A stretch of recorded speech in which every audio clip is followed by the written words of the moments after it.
Bonjour à tous. Je vous avais promis en classe que je vous ferais un petit peu travailler, en tout cas que je vous expliquerais la pièce Les Indes galantes et plus particulièrement la partie Les sauvages. Je vous avais déjà montré la vidéo en classe, mais maintenant on va essayer de travailler un petit peu plus dessus. Alors oui, souviens-toi, pour commencer, je vais te remettre la vidéo, la mise en scène en tout cas des sauvages, qui fait partie de la pièce Les Indes galantes.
Alors j'espère que tu as aimé revoir cette vidéo.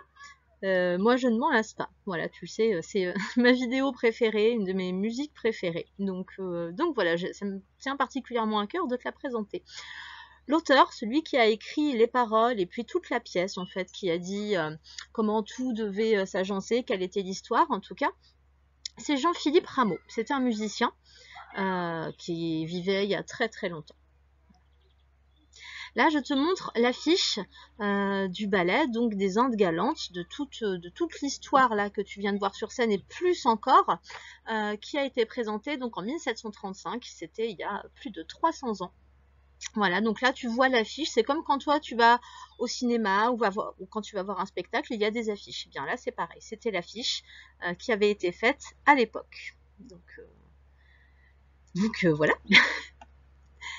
Et puis là, juste l'extrait que tu viens de voir dans les Indes galantes, c'est Les Sauvages. Ça s'appelle Les Sauvages. Donc, je vais t'expliquer un petit peu d'abord l'histoire du ballet des Indes galantes, puisque c'est vraiment un ballet long qui dure plusieurs heures. Et après, on viendra plus particulièrement au passage sur Les Sauvages. Et je t'expliquerai un petit peu ce qu'on voit sur scène. Alors, l'histoire du ballet des Indes galantes. Alors déjà, un ballet, pour que je t'explique, c'est un orchestre qui joue de la musique pendant que des chanteurs et des danseurs sont sur scène pour illustrer l'histoire.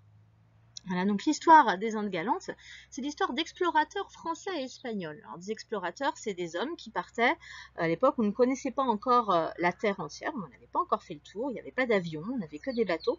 Donc c'est des explorateurs qui partaient pour découvrir et aussi un petit peu pour conquérir le monde, c'est-à-dire devenir chefs de toutes les terres et de tous les hommes qu'ils allaient rencontrer.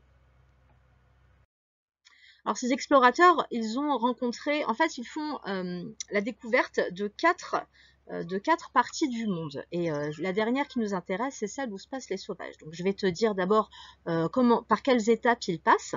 D'abord, ces explorateurs français et espagnols, ils vont s'arrêter en Turquie. C'est un pays qui existe encore. Peut-être que tu en as entendu parler, de la Turquie. Ensuite, ils découvrent la civilisation des Incas, en Amérique du Sud. Donc voilà, je te montre une petite image de comment on pouvait représenter en tout cas les Incas. Il s'arrête également en Perse. Donc ça, tu vois, les Indes galantes, ça dure plusieurs heures. Donc la Turquie, les Incas, la Perse, à chaque fois, ce sont ce qu'on appelle des tableaux. C'est-à-dire qu'il y a des danseurs avec des costumes bien particuliers et chaque pays sert en fait à raconter une histoire. Et la dernière partie qu'ils explorent, c'est une forêt d'Amérique. Et c'est là que va se jouer la partie Les Sauvages que tu as écouté au début. Ça se passe en Amérique. Voilà. Si tu veux, tu peux retourner voir la vidéo encore autant de fois que ça te chante. Elle est sur YouTube, pas forcément dans cette vidéo. Il suffit de taper Les Sauvages Jean-Philippe Rameau et tu tomberas facilement sur la vidéo que, encore une fois, je trouve formidable. Allez, je te laisse pour aujourd'hui sur cette séance et on continuera la prochaine fois pour expliquer vraiment ce qui se passe dans le tableau Les Sauvages.